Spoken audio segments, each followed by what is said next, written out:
tell time the biblical way? Hey friends, it's Pastor Mike from Fellowship Church. Always enjoy connecting with you midweek. Hope you're enjoying this fall weather. Hope you're doing well. Know that we love you and praying for you. That question again, do you tell time the biblical way? Let me explain that for a moment and then we'll talk about why it might matter to you. If I said to you, when does a day begin? You might say, well, the day begins when I roll out of bed, Mike. That's one possibility. If you want to use a more official measure of time, you'd say, well, I think a day begins like at 12:01 a.m. Even though it's still quite dark out and we're all sleeping, that's supposedly when a day begins. I'd say, well, that's kind of the national standard way of doing it, but that's not the Bible's way of doing it. In fact, biblically speaking, a day begins at 6 o'clock at night. That's right, 6 o'clock the previous night. You say, well, Pastor Mike, how in the world did they ever decide that that's when a day would begin? Well, because it's in the book of Genesis. Genesis chapter 1.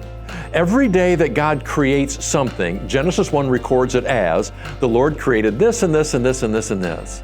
And then it says, and there was evening and there was morning the first day. And then it goes a little farther and says, and then God created this and this and this and this and this. And it says there was evening and there was morning the second day. All 6 days of creation follow with that same little verse. There was evening and there was morning the first day, second day, third day. So they believed that a day actually began in the evening. So when a Sabbath day would roll around, Sabbath for them was a Saturday, they would begin Sabbath at Friday night at 6 o'clock. They'd stop their work, they'd light candles, they'd have a meal, they'd call it the Sabbath Eve, they'd roll all the way through Sabbath, and Sabbath for them ended on Saturday at about 6 o'clock. You say, well, that's all really nice, Mike. Thanks for the history lesson. Why should we care today? Well, understand how that description of time influenced their theology. Because what happens at night? Well, we're all kind of wrapping up our day, we're finishing up the things that we were busy with, and then what? We go to sleep. So biblically speaking, you begin your day by going to sleep. Well, Pastor Mike, that's kind of an odd way to begin a day. Not biblically speaking. Because when you go to sleep, you're not doing anything. But God, who stays up all night long, that's biblical. God never slumbers or sleeps, said the psalmist. When you're sleeping, God's active. And when you wake up, God is still active, but God was active while you were sleeping. So let me explain how that matters to a biblical person.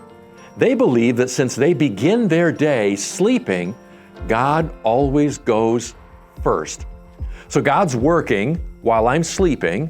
When I get up, my day isn't a day of initiating anything. My day is simply a day of responding to what God was doing while I was useless, sleeping. And I just wonder if your definition and description of life, the way that you live or anything else, I wonder if that would change if you began with the idea of saying, I just respond to what God's already been doing, and God always goes first. Here's what I know from most people.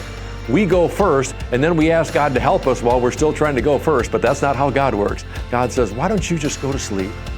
Go do your thing. Let me go first, and then you respond to what I've already begun doing. That's the Bible's understanding of time. That's how God would love to work in your life, and I wonder if your life would be different, or if any situation in your life would be different if you understood time the Bible's way. Friends, that certainly speaks to me. Hope it speaks to you as well. Hope you have a wonderful week. I hope that you can recognize that while you're sleeping, God is still working and working for your good. And maybe your day tomorrow will be a day of responding to the Lord.